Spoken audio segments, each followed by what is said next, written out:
Grand Overseer Vrethdal began every morning the same way. He woke before the palace lights shifted from night cycle to day cycle.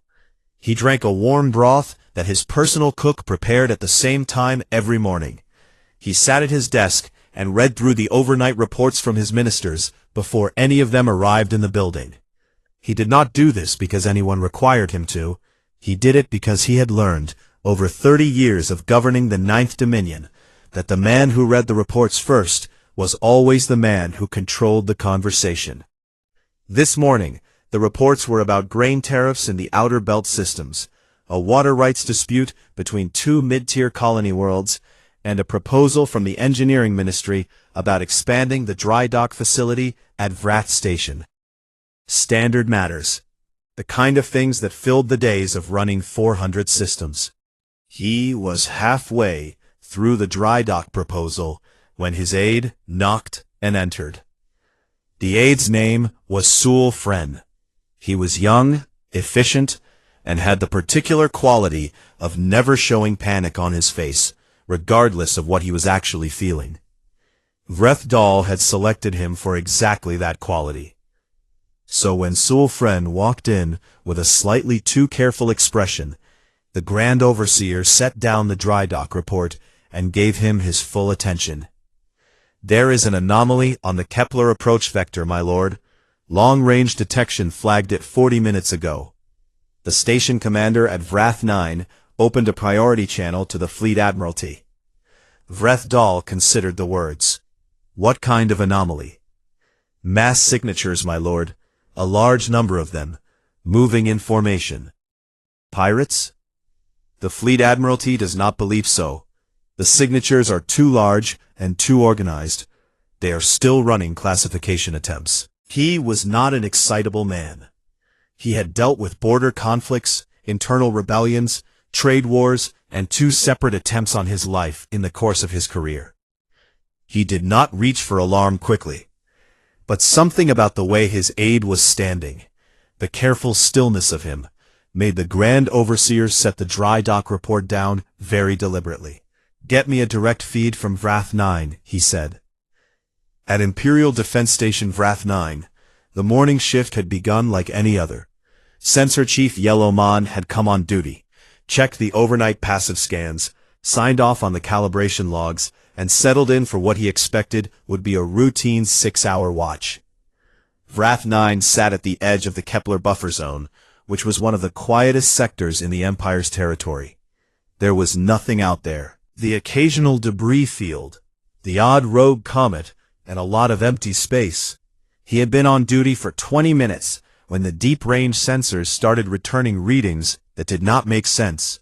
He checked the calibration first. That was always the first step.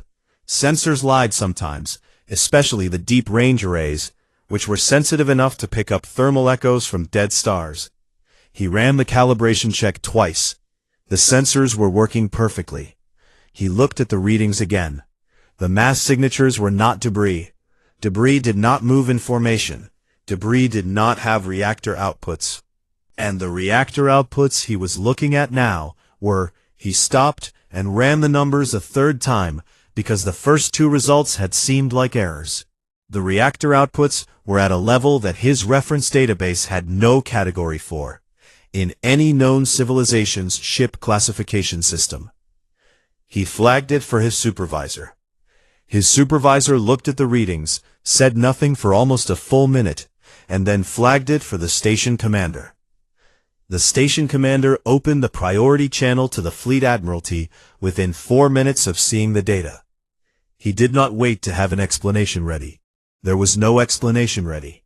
He simply sent the raw numbers and said that classification was not currently possible, and that someone with more authority needed to be looking at this immediately. At the Fleet Admiralty, the data landed on the desk of Admiral Kosthren. Kosthren was the most experienced fleet commander in the Empire. He had fought in 7 major engagements over a 40-year career.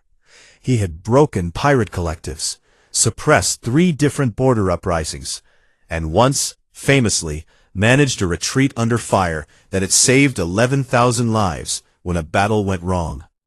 He was not a man who was easily surprised. He read the sensor data from Vrath 9 twice, and then sat back in his chair and looked at the wall for a moment. "What is the energy signature classification on those reactors?" he asked his analyst. The analyst, a careful young officer named Vess, cleared his throat.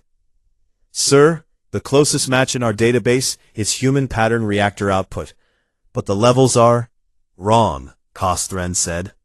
"Yes, sir, significantly wrong. Our intelligence projections for human technological development, based on their pre-extinction capability levels, put them at roughly half this output capacity. And that projection assumed continuous development, which is not consistent with a species that no longer exists." Kosthren looked at him. "Pull every piece of data we have on human technology, every wreckage scan, every intercept, every intelligence report going back 40 years. Vess hesitated. "Sir, the most recent entry in our human intelligence file is 38 years old." "I know," said Kosthren. "That is the problem." The War Council met within 2 hours. The chamber was a wide circular room with dark walls and a central display platform, and it rarely held conversations that could be called nervous. The Empire had not had a reason to be nervous about anything in a very long time. 11 centuries of dominance had a way of making an organization feel that the universe operated according to its preferences. The conversation that morning was nervous. The readings from Vrath 9 had been confirmed by 2 additional monitoring stations. 300 vessels, moving at steady speed, heading directly toward the Kepler buffer zone, which meant heading directly toward Imperial space. The formation was tight and disciplined in a way that casual travelers and trade convoys were not. This was a fleet. Some of the council members argued for immediate military response. Send a patrol fleet, demonstrate presence, force the unknown ships to identify or retreat. This was the standard response to unidentified mass movement near Imperial borders, and the standard response had worked reliably for as long as anyone in the room could remember. Kosthren said nothing during those arguments. He sat and listened, and looked at the sensor feed numbers that were still coming in from Vrath 9, updated every few minutes with new position data. The formation had not changed speed, it had not changed heading. It was not attempting to be subtle. Whatever was out there was not trying to sneak up on anyone. When the argument for immediate response had finished running its course, Kosthren spoke. He said that before anyone sent another fleet toward those signatures, he wanted a full analysis of the reactor output data, cross-referenced against every piece of known engineering information about every civilization that had ever operated in the Kepler region. Someone asked him why. He said, quietly, that there was only one civilization on record that had ever operated in that region, and that civilization had supposedly been dead for 38 years, and that he wanted to know, before he made any decisions, whether the Empire had made an error in that classification. The room went very still. Outside, through the wide windows of the council chamber, the imperial capital city moved through its morning routines. Thousands of beings going about their days, traveling and working and living, under the assumption that the Empire was, as it had always been, the most powerful force in the known galaxy. Inside, Kosthren stared at the sensor data and began to consider, carefully and seriously, the possibility that something had been growing in the dark for 40 years without anyone noticing. It was not a comfortable thought, but he had learned, over 40 years of his own career, that uncomfortable thoughts ignored were always more dangerous than uncomfortable thoughts faced. He kept looking at the numbers. The humans did not attack. That was the first thing. The fleet dropped out of faster-than-light travel at the outer edge of the Kepler buffer zone and simply stopped. 300 ships, holding position in a formation so clean and precise it looked like something painted rather than something real. No weapons charged, no aggressive movement, no attempt to push further into Imperial space. Just presence. Quiet, enormous, impossible presence. At Vrath 9, Sensor Chief Yellow Mon had not left his station since the first contact flag. He had been on duty for 11 hours and had no intention of leaving. He watched the formation on his screen and noted the stillness of it. In his career, he had seen pirate fleets, trade convoys, military patrol groups, and border dispute formations. None of them held still like this. This felt like something waiting on purpose. Then the transmission came. It went out across every Imperial diplomatic frequency at the same moment, simultaneously, without waiting for a response or an acknowledgement. It was not sent to one station or one command post. It was sent to all of them at once, which required knowing the frequencies, and the Empire's diplomatic channel frequencies were not publicly listed. They were internal codes, changed regularly, known only to authorized Imperial communication networks. The translators at Wrath 9 flagged the transmission in 6 languages immediately. Standard Imperial, 3 regional trade dialects, 2 others that took a moment longer to identify. One of them was the old commercial dialect of the Chauvel Compact. The Chauvel Compact had been absorbed into the Empire before humans had developed written language. Its trade dialect had not been used outside of academic archives in over 800 years. Yellow Mon stared at the flag on his screen for a long moment, and then forwarded the full transmission to the Admiralty without comment. Because there was no comment he could think of that would be adequate. Fleet Admiral Donna Carver's face appeared on screens across the sector. She was not in dress uniform. She wore standard fleet gray, the same thing everyone on her ship wore. Her face was calm, not cold, not aggressive, not performing anything. She looked like someone who had thought carefully about what she wanted to say and had decided to say it plainly. She introduced herself by name and rank. She named her fleet. She said in clear and simple language that humanity had not died. She said the Empire's extinction record was incorrect, and that the record would need to be updated. She said the human fleet had not come to open a war. She said they had come to renegotiate the terms of humanity's place in the galaxy, because the previous terms, which had consisted of the Empire declaring them dead and going back to its paperwork, were not acceptable. She gave the Empire 72 hours to respond through official diplomatic channels. She said that if no response came, the human fleet would begin demonstrating its capabilities, and that she hoped it would not come to that, because demonstrations of this kind tended to be expensive for everyone involved. Then she said one more thing. She said the humans had spent 40 years listening, studying, and learning. She said they had learned a great deal. She left that sentence sitting there without explaining it further. The transmission ended. In the silence that followed on Wrath 9, Yellow Mon became aware that he had been holding his breath. He let it out slowly. Around him, the rest of the monitoring crew was equally quiet. Everyone was looking at their screens or at nothing in particular, processing what they had just heard. A human fleet had just told the Empire that it had 72 hours. In the War Council chamber, the transmission played twice. The second time, 3 of the council members were not watching Donna Carver's face. They were watching the linguistic analysis panel on the side screen, where the translation team had highlighted the Chauvel Compact dialect, alongside a note that read, "Origin of language knowledge unknown. No recorded transfer of this dialect to human civilization at any point in Imperial records." Kos Thren watched both screens. He had a particular way of watching things, still and very focused, that his staff had learned to recognize as a sign that he was working through something serious. He said nothing until the second playthrough finished. Then he asked his analyst Vess how many other unregistered languages the human transmission had used. Vess said the final count was 17 languages total.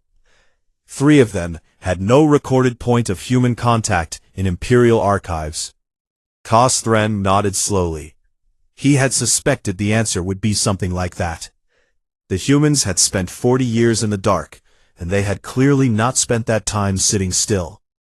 Reaching out, through methods the Empire had never tracked, into archives and records and information sources, that no one had thought to monitor, because no one had believed there was anyone out there capable of accessing them. That, Kostren thought, was an intelligence failure of a significant size. He kept that thought to himself for the moment. Back on the UES Resolute, Commander Caleb Monroe walked through the ship's main corridor toward the diplomatic planning room. The ship felt different now that the transmission had gone out. Not louder, not more excited. If anything, it was quieter.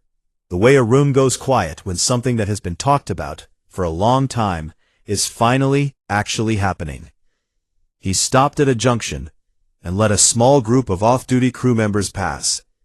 A young man named Billy Oakes, maybe 19 years old, born on one of the colony stations in the outer cluster, nodded at him as he went by. The kid had never known anything except colony life, cold corridors, rationed food, and the background understanding that the most powerful force in the galaxy considered his species to not exist. And yet he was here, on this ship, in this fleet, calm and ready. Caleb thought that said something important about people. He found Senior Envoy Laura Gibbs in the planning room, seated at a table covered in documents and display screens. She was from a small city in Ohio, a place that technically no longer existed since Earth was gone, but which she still named as her home when anyone asked. She was not physically large or especially loud, but she had a quality that Caleb had noticed the first time he met her, which was that when she was in a room, you were aware of her. Not because she demanded attention, but because she gave it so completely that people felt seen when she looked at them. It was, he had decided, probably the most useful quality a diplomat could have. She looked up when he came in. "They'll stall," she said. "How long?" he asked. "Until the 72 hours are up. Maybe a little past. They'll use the time to move warships closer. Probably a probe fleet first. Something to test our response. And when they test," Laura leaned back in her chair, "then we give them something to think about." Caleb sat down across from her. Through the room's small viewport, he could see the edge of the fleet formation, the dark shapes of the other ships holding position in the black. 14 of those shapes were breach ships, and none of the Imperial analysts looking at them right now knew what they were built to do. That would change soon enough. "The language thing rattled them," he said. "It was supposed to," Laura replied. She picked up a document and looked at it. "People who feel completely in control are hard to negotiate with. People who are slightly off balance and not sure how off balance they are, those are people who can be talked to." Caleb looked at her. "Where did you learn that?" She did not look up from the document. 40 years of being told I did not exist," she said. "You learn to pay attention." Outside, the fleet held its position, quiet and still, and the 72-hour clock moved forward, 1 second at a time. The Empire stalled. It was not a surprise.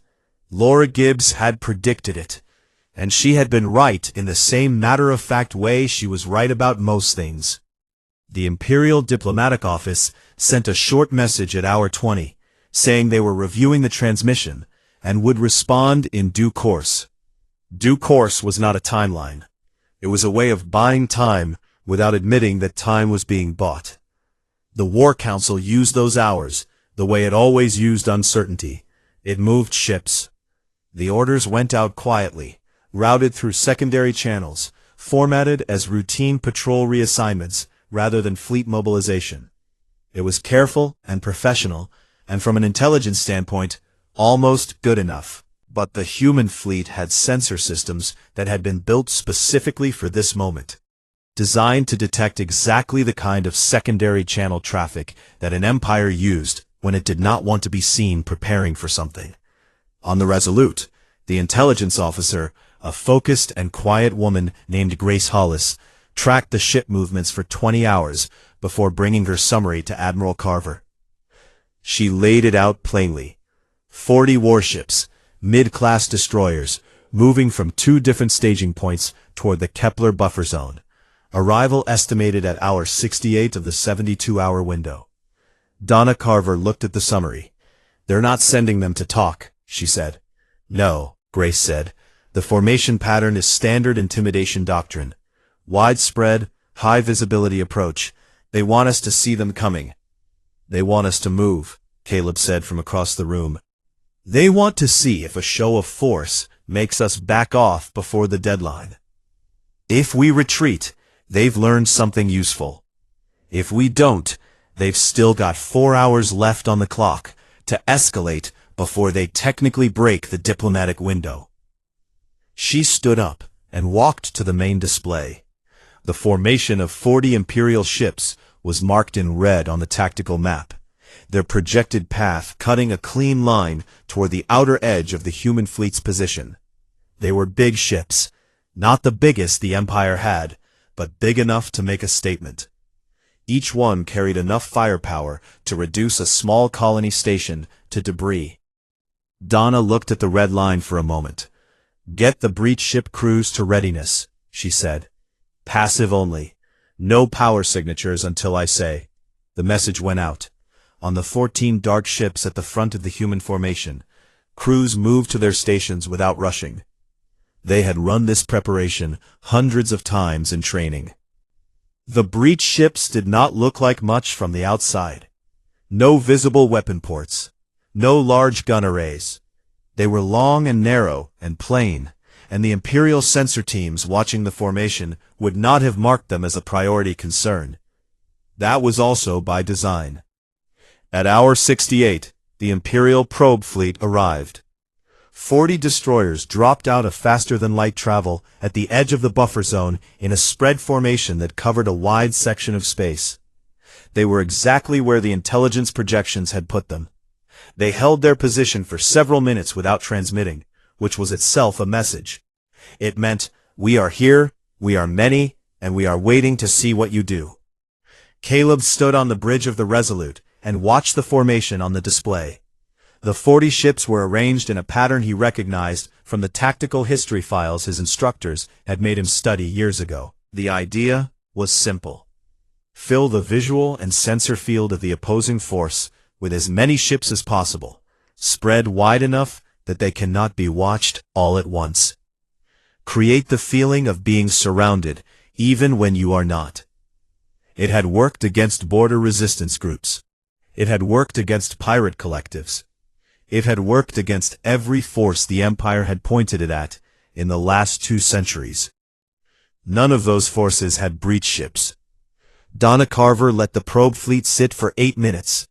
8 minutes of complete stillness from the human side. No communication, no movement. Just the human fleet, holding its position, waiting. She wanted the Imperial commanders over there to have time to look at the formation they were facing, all 300 ships of it, and feel the weight of the silence.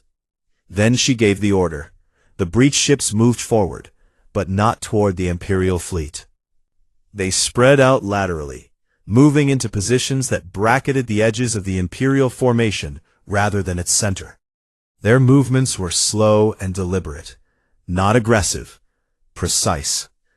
On the Imperial destroyers, sensor teams were watching the breach ships move and running classification attempts that returned no results.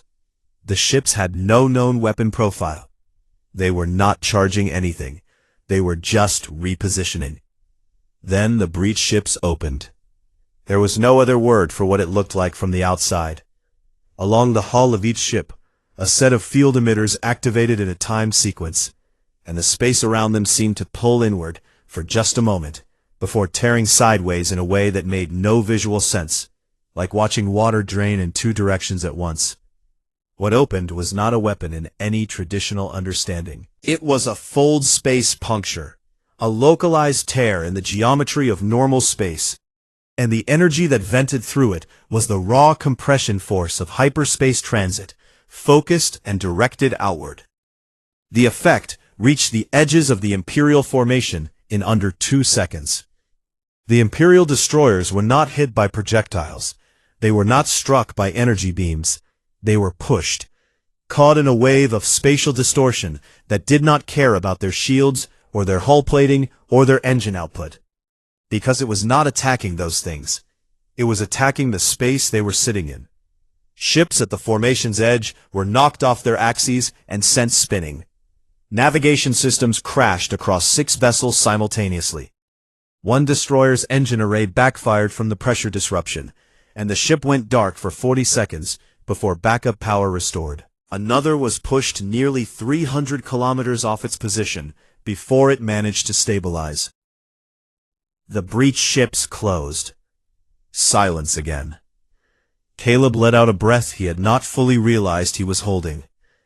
On the display, the Imperial formation was still there, scattered and disorganized, but present. Every ship still showed reactor output. 40 ships, 40 crews, all still alive. That had been the point. Donna opened the channel. Her voice was the same as it had been in the first transmission. Calm. Plain. No performance in it. We place the distortion field around your formation, not inside it. Every crew on those ships is alive because we made a choice. We have 14 breach ships in this fleet, and we have held all of them back from you today. The next fleet you send, that choice changes. We do not want that. Contact us through diplomatic channels, now. She closed the channel. On the Imperial destroyers, crews were still running damage assessments. Hull integrity was intact across all 40 ships. No casualties, but systems were damaged. Orientation was lost on multiple vessels, and the sensor teams were sending back data that the fleet command had no framework to process. What had just happened to them was not in any tactical manual. It was not something any of them had trained against. The probe fleet began the process of recovering its formation, and then slowly turned back toward Imperial space. At the War Council, the first word from the probe fleet's commander arrived before the ships were even fully underway. It was a short report. It described what the sensors had recorded. It described the lack of casualties, and it ended with a line that Kosthren read twice. The report said the human fleet did not use full capability. This was a controlled demonstration. Recommend immediate diplomatic contact. Kosthren set the report down on the table in front of the full council and looked around the room. Any further arguments for military response? He asked. The room was quiet. Good, he said. Then let us respond. The Imperial response came 4 hours after the probe fleet returned. It was a formal diplomatic acknowledgement, sent on the correct channel, in standard Imperial protocol format. It said the Empire was prepared to open a dialogue. It named a neutral transfer point in the buffer zone as the proposed location. It asked for the human delegation's preferred timeline. Laura Gibbs read it twice, noted that the word preferred was doing a great deal of work in that last sentence, and wrote back within 20 minutes. She said the human delegation was available immediately. She specified a meeting format. She listed the human representatives by name and rank. She did not ask for anything in return. She did not apologize for the probe fleet incident. She did not mention it at all. She told Caleb later that not mentioning it was the most important part of her reply. They know what happened, she said. They know we know what happened. Bringing it up would let them perform offense, and performing offense takes up time and energy that should be spent on the actual conversation. We move forward. Caleb had learned to stop being surprised by the way Laura worked, but he was not quite there yet. The meeting was held on a mid-sized diplomatic transport that belonged to neither side, an old neutral registry vessel that had been used for border negotiations in the outer systems for decades. It smelled like recycled air and old upholstery. The lighting was flat. The table in the main meeting room was large and plain, and had clearly been wiped down many times. Laura looked at it and said it was perfect. The Imperial delegation was 3 senior ministers and Admiral Kosthren, who had not been asked to attend, but had requested to be present and had been difficult to refuse. He sat at the end of the table, without speaking for the first 2 hours. Watching and listening in the same still, focused way he did everything. Laura sat across from the ministers, with Caleb to her right and 2 members of the human diplomatic staff on her left. She had a single document in front of her. The ministers had full briefing packs and 2 aides each.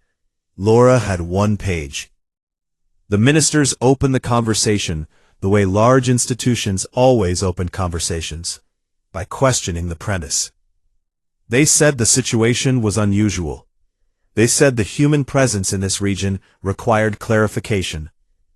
They said the Empire's registry update had been based on available information at the time, and should not be interpreted as a statement of intent. Then she said that she understood all of that, and that she was certain the Grand Overseer's office would find the appropriate administrative language for the registry correction, and that for the purposes of this meeting she would like to move directly to the terms.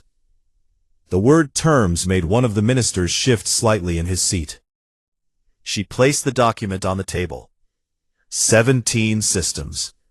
Recognized human sovereignty over 17 systems, including 4 that the Empire had claimed on colonial surveys, but never actually sent settlers to.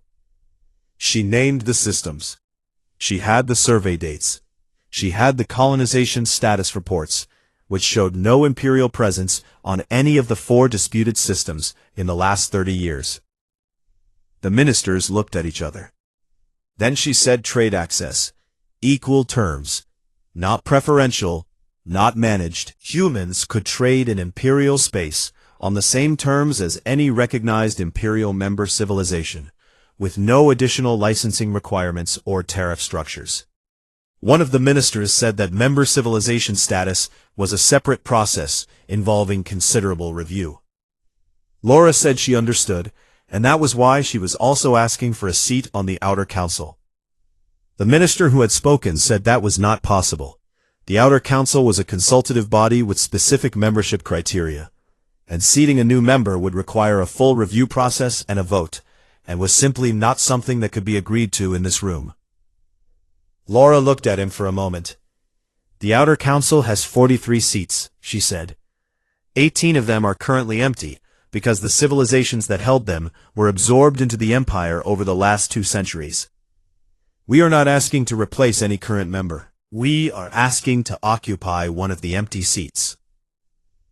The minister opened his mouth and then closed it again. She said it very calmly. She did not lean forward. She did not raise her voice.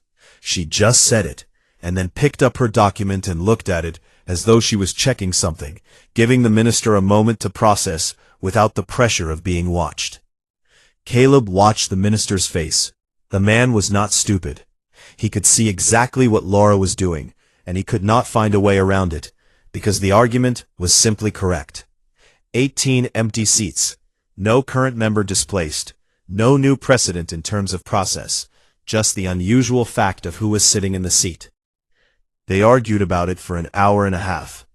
The ministers tried 4 different angles. Laura addressed each one patiently and directly, not with arguments designed to overwhelm, but with plain information that made each objection harder to hold on to. By the end of the hour and a half, the argument had not been won by either side so much as it had simply run out of usable ground to stand on. The council seat was agreed to. On the last morning of the 11-day negotiation, the ministers left early, and only Admiral Kosthren remained in the meeting room. He sat at the table with his hands folded in front of him, and he looked at Caleb and Laura for a moment before he spoke. He asked how they had done it. Not the breach ships, and not the weapons. The other part. 40 years in the cold dark of the outer systems, hiding from a force that believed they were extinct. Building something like this from nothing. He said he had commanded fleets for 40 years, and he understood logistics, and he understood planning, and he could not fully account for what he was looking at. Caleb was quiet for a moment. He thought about Holt's Rest, about the blue sky stories his father told. He thought about Owen Grant, drinking bad coffee in a mining station, working through the night on something no one was sure would ever work. He thought about Billy Oakes, 19 years old, born on a colony station, calm and ready on the morning they crossed into Imperial space. "We had something to prove," he said, "and we had a long time to figure out how." Kosthren looked at him steadily.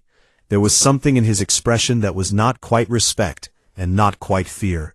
It was more like a man who had spent his life calculating the factors in a situation and had just discovered there had been a factor he missed the whole time. He nodded once, slowly, and then he stood and picked up his things and walked to the door. He stopped there without turning around. "The Outer Council meets in 60 days, he said. "I would suggest your delegate arrives early and reads the minutes from the last 30 years of sessions. There is a great deal of background that would be useful." Laura said thank you. She meant it plainly, and he seemed to understand that. He left. Caleb and Laura sat in the empty meeting room for a moment. The flat lighting hummed overhead. Outside the viewport, the buffer zone was quiet, the two fleets still holding their positions on opposite ends of the space. 11 days, Caleb said. "It was always going to be 11 days, Laura said. She was already collecting her documents. Once they responded diplomatically, the rest was just patience. She picked up her single page and looked at it once more, then folded it and put it in her jacket pocket. Caleb thought about all the people who had not lived to see this, the engineers and the teachers and the parents and the colony workers who had spent their whole lives building toward a moment they knew was coming, but would not be there for. He thought about what it meant to do work like that, work that would only matter after you were gone, and to do it anyway because someone had to. He stood up and walked with Laura toward the transport bay. Behind them, through the viewport, the human fleet held its position in the black. All 300 ships of it, steady and present and completely real. The Empire's extinction record was going to need a correction. Humanity had a few thoughts on the exact wording. The stars, outside the window, did not move. They never did, not really. But to Commander Caleb Monroe, sitting alone in the observation deck of the carrier ship UES Resolute, they felt closer tonight. Closer and brighter, like they were watching him back.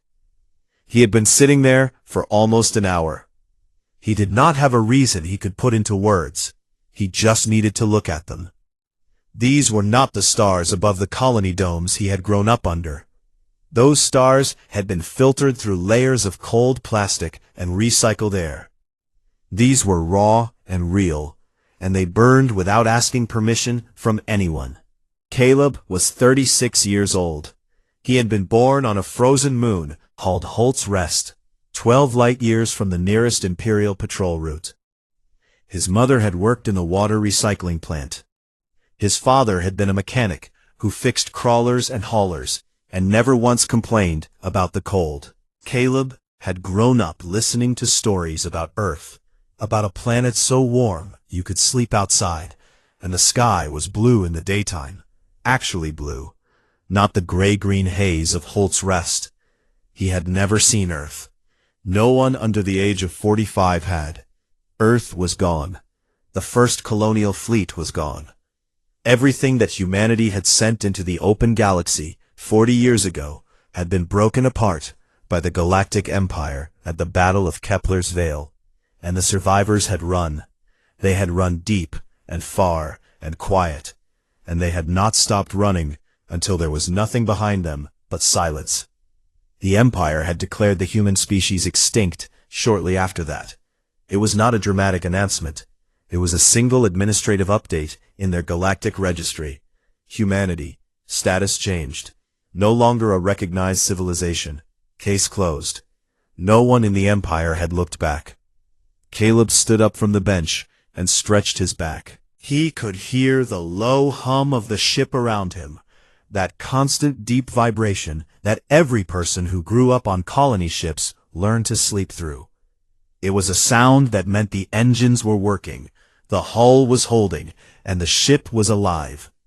He had always found it comforting. He walked down the corridor toward the main bridge. The Resolute was a big ship, one of the largest in the fleet, but the corridors were never empty. People were always moving, always working, always carrying something somewhere. A young technician named Pete Walsh jogged past him, holding a datapad, and gave a quick nod. Two engineers from the drive room walked the other direction, talking quietly about heat distribution in the rear engine banks. A woman named Carol Sims, who ran the communications relay team, was standing near a wall panel, running a diagnostic check, and eating a nutrition bar at the same time. Caleb watched them as he walked. Not just the officers and commanders. Not just the people whose names ended up in reports. These were the ones who had spent their whole lives on cold moons and cramped ships and underground colony blocks, working and fixing and building and waiting. They were the children and grandchildren of the survivors of Kepler's Veil. They had never asked to be born into a species on the run. But here they were, and they had shown up anyway. He pushed open the door to the main bridge. Fleet Admiral Donna Carver was standing at the central display table, her arms crossed, her eyes moving slowly across the tactical map that covered its surface like a glowing painting. She was 51 years old, and she had the kind of face that made people feel she had already thought of whatever they were about to say. Her hair was short and gray at the sides. She wore no medals. She had been offered them many times, and had declined every single one, saying she would accept them when the job was finished. The job was not finished yet. 6 hours, she said without looking up, as Caleb came to stand beside her. I know, he said. The map showed the fleet. 300 ships, arranged in a formation that stretched across space like a quiet wall. There were carriers and destroyers, and long-range rail platforms, and supply ships, and medical vessels. And then, at the forward edge of the formation, there were 14 ships that had no parallel in any Imperial database. Long, dark, narrow ships that looked almost unfinished from the outside, because most of their important parts were inside, deep inside, where the fold space compression chambers sat behind 6 layers of shielded housing. The humans called them breach ships. The name had come from the team of engineers who built the first one, a group of 8 people working in a converted mining facility on a rock called Deller's Point, 7 years ago. The lead engineer had been a quiet man named Owen Grant, who had the habit of working through the night and drinking terrible coffee and saying almost nothing unless he had something worth saying. When the first successful test had lit up their instruments, he had looked at the readings for a long time and then said, simply, "We breached it." The name had stayed. Owen Grant had died 2 years later from a lung condition. He had not lived to see what his work became. Caleb thought about him sometimes. "They still think we're dead," Caleb said. It was not quite a question. "Their last registry update was 38 years ago," Donna said. "They haven't sent a patrol this deep in over 2 decades. As far as the Empire is concerned, there is nothing out here." She finally looked up from the map. Her eyes were steady and calm in the way that came not from never feeling fear, but from having made a decision so completely that fear had no room left to stand. "They're going to learn otherwise," she said. Caleb nodded. He looked back at the map, at the 300 ships, at the breach ship sitting quiet and dark at the front of the formation, like a held breath. 40 years. That was how long it had taken. 40 years of hiding on cold worlds, of burying settlements under ice and rock, so Imperial survey drones would not pick up heat signatures. 40 years of teaching children in rooms with no windows about a planet they had never seen. 40 years of engineers working on problems that seemed impossible, and then working on them again, and then again, until they stopped being impossible. 40 years of people being born and living and dying, without ever once being recognized by the galaxy they lived in. The Empire had called them extinct. They had used that word like it was a door being closed, like it settled something. Caleb looked out the forward viewport at the stars ahead, at the direction they were traveling, toward the edge of Imperial space, where the first patrols would be in a few hours. The door, he thought, was about to open from the other side. Behind him, the bridge crew worked in quiet focus. No one was loud. No one was shouting. There was no grand speech being given. These people did not need one. They had grown up knowing this day was coming. They had worked for it every single day of their lives without being asked to, because some things do not require asking. The Resolute moved forward through the dark, and the fleet moved with it, and the stars burned ahead of them, close and bright and watching.